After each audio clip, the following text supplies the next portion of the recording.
안녕하세요, 여러분. 오늘은 창세기 6장입니다.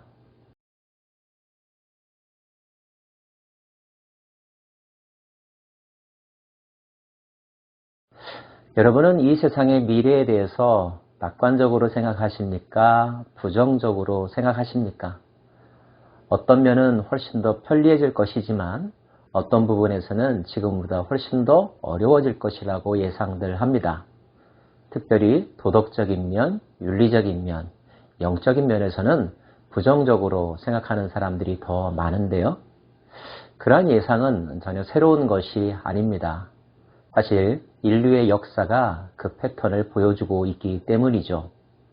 창세기를 통하여서도 우리는 그 패턴을 읽을 수가 있습니다. 6장 말씀입니다. 여호와께서 사람의 죄악이 세상에 가득함과 그의 마음으로 생각하는 모든 계획이 항상 악할 뿐임을 보시고 땅 위에 사람 지으셨음을 한탄하사 마음에 근심하시고 하나님 보시기에 이 사람들의 마음 가운데 죄가 가득했다고 했습니다. 마음에만 가득한 것이 아니었습니다. 마음은 행동으로 표현되게 되어 있죠. 개인적인 차원에서 집단적, 사회적, 제도적으로 확산되었습니다. 그래서 하나님 보시기에 어쩌다가 이렇게 되었을까? 도저히 눈뜨고 볼 수가 없겠구나 할 정도까지 인간들의 생각하는 바와 행동하는 바가 하나님의 생각, 하나님의 기준과 멀어졌다는 것입니다. 특별히 성경은 그러한 현상 가운데서 등장한 한 족속에 대해서 우리에게 소개해주고 있는데요. 사람이 땅 위에 번성하기 시작할 때 그들에게서 딸들이 나니 하나님의 아들들이 사람의 딸들의 아름다움을 보고 자기들이 좋아하는 모든 여자를 아내로 삼는지라. 당시의 땅에는 네피림이 있었고 그 후에도 하나님의 아들들이 사람의 딸들에게로 들어와 자식을 낳았으니 그들은 용사라 고대에 명성이 있는 사람들이었더라. 학자들은 본절에서 말하는 하나님의 사람들과 사람의 딸들이 천사와 인간의 결합이라고 해석하기도 하지요. 하지만 저는 4장과 5장의 연장선상에서 오늘 말씀을 해석하고 싶습니다. 4장에는 가인과 그들의 후손들의 이야기가 기록되어 있죠. 5장에는 아담과 셋으로 이어지는 하나님의 사람들의 계보가 등장하고 있습니다. 가인의 후손들과 셋의 후손들이 서로 완전히 떨어진 곳에서 서로 만날 수도 없는 공간에서 따로따로 살았을까요? 아닙니다.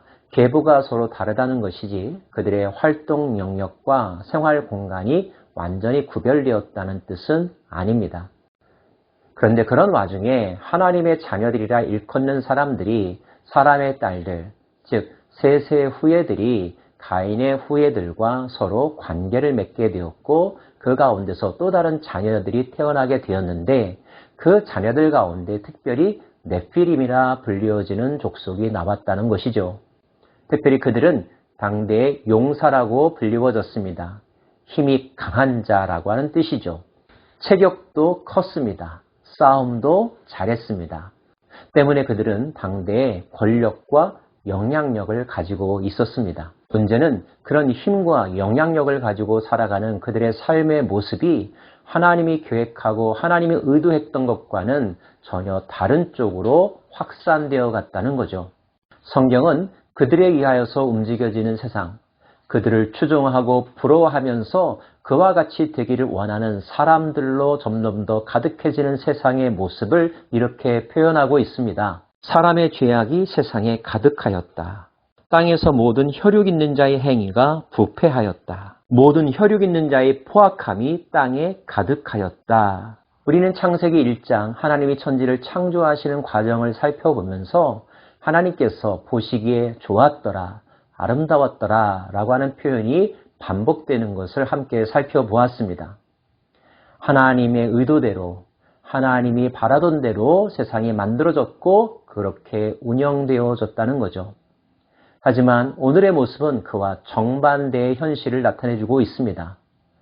이러한 세상에 변질되어가는 모습들에 대하여 성경은 하나님이 얼마나 고민하시고 후회하시고 안타까워하시는지를 그대로 보여주고 있습니다. 그리고 끝내 하나님은 힘든 결정을 하기에 이르죠. 여호와께서 이르시되 나의 영이 영원히 사람과 함께 하지 아니하리니 이는 그들이 육신이 됨이라. 그러나 그들의 날은 120년이 되리라 하시니라. 이르시되 내가 창조한 사람을 내가 지면에서 쓸어버리되 사람으로부터 가축과 기는 것과 공중의 새까지 그리하리니 이는 내가 그것들을 지었음을 한탄함이니라 하시니라.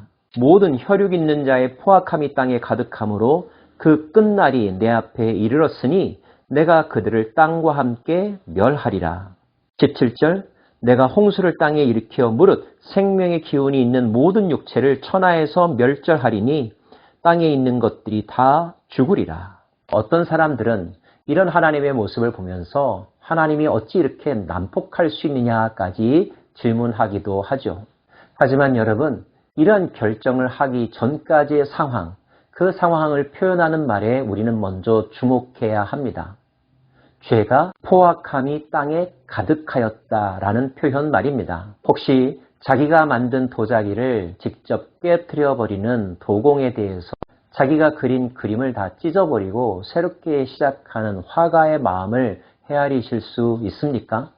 더 완전한 것을 만들고자 하는, 좋은 세상을 만들고자 하는 그분의 열정, 의지라고 해석함이 더 합당하지 않을까요? 우리는 하나님이 어떻게 우리에게 이렇게 하실 수 있나? 라고 하는 생각에 꽂혀서 있기보다는 도대체 내가 무엇을 잘못했는가? 내가 어떻게 하나님의 마음을 아프게 했는가? 이 부분에 먼저 우리의 마음의 눈을 돌려야 할 것입니다. 하나님이 어떤 결정과 행동을 하시기까지는 기다리시고 인내하시고 기회를 주시고 생각하시고 또 생각하시고 생각하시는 하나님의 고뇌와 고민과 결단의 과정이 있었다는 것, 우리는 잊지 말아야 할 것입니다. 그리고 이것은 하나님이 심판하실 때 심판 자체로 모든 것을 끝내는 것이 아니라 그 가운데 일부를 남겨 새로운 시작을 위해 다시 일한다는 사실로부터 깨달을 수도 있습니다. 하나님은 그 일을 바로 노아를 통해서 시작하시죠.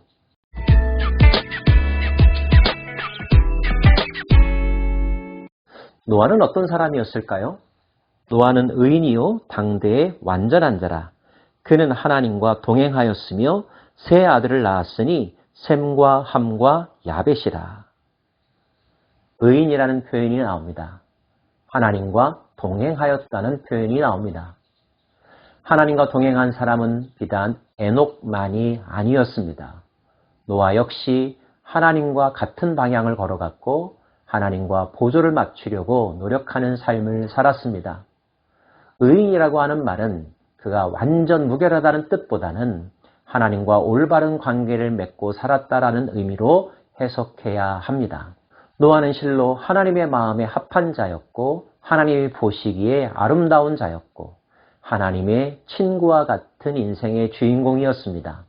그래서 하나님은 노아에게 자신의 마음을 표현하셨고 비밀과 계획과 피할 길도 알려주셨습니다. 하나님이 노아에게 이르시되 모든 혈육 있는 자의 포악함이 땅에 가득함으로 그 끝날이 내 앞에 이르렀으니 내가 그들을 땅과 함께 멸하리라.